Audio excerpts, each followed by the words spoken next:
자, 이어서 28번 문제인데 현재 보시면 첫 번째 흰색이 있어요.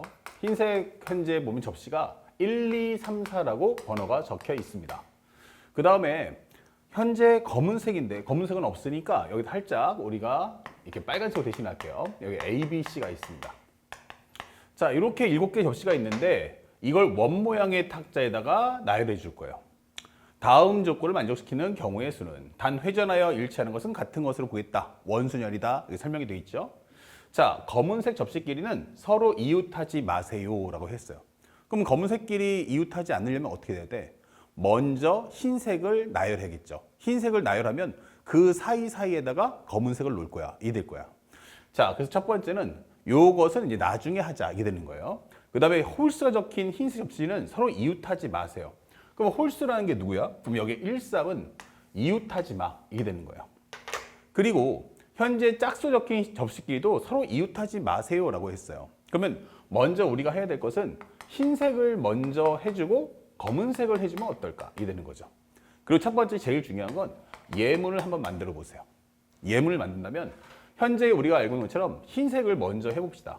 1, 3, 그 다음에 2, 4 이렇게 예문을 하나 만들어 보는 거야. 그래서 홀수끼리 이웃하지 말고 그 다음에 짝수끼리도 이웃하지 않는 경우를 만들었어요. 그 다음에 우리가 알고 있는 검은색을 여기다 집어넣으면 돼요. 그쵸? 근데 카드가 현재 보면 이 접시가 몇 개냐면 3개밖에 없어요. 그래서 하나 예를 들어서 이렇게 A하고 B하고 C를 하나 깔아봤어요. 이렇게. 그러면 어떤 경우가 발생하지? 그러면 한 공간이 비어요. 빈다는 얘기는 이렇게 1하고 4 흰색 접시기가 반드시 뭐한다? 이웃할 수밖에 없다. 이런 상황이 만들어지죠. 아, 흰 접시가 이웃하는구나. 흰색 접시 이웃이구나. 자, 이런 상황이 반드시 발생할 수밖에 없다. 그러면 얘네 두 개를 그냥 먼저 세트로 묶어버리면 어떨까요? 이해되는 거야. 그럼 만들 수 있는 경우가 뭐가 있지 하면은 첫 번째, 우리가 알고 있는 이웃하는데 하나는 홀수 하나 짝수니까 1의 관점에서 먼저 본다면 1, 2가 있겠고 또 뭐가 있어? 1, 4가 이웃할 수도 있죠. 그렇죠? 1, 2, 1, 4 할 수도 있고요. 그 다음에 2의 입장에서는 무조건 3밖에 안 되죠. 그렇죠? 2는 어차피 앞에 써 있으니까. 그 다음에 또 쓸 수 있는 건 뭐가 있어요? 3, 4가 이웃할 수도 있죠. 아, 그렇지. 3의 옆에는 2가 있거나 4가 있어야 돼. 이렇게 되는 거예요.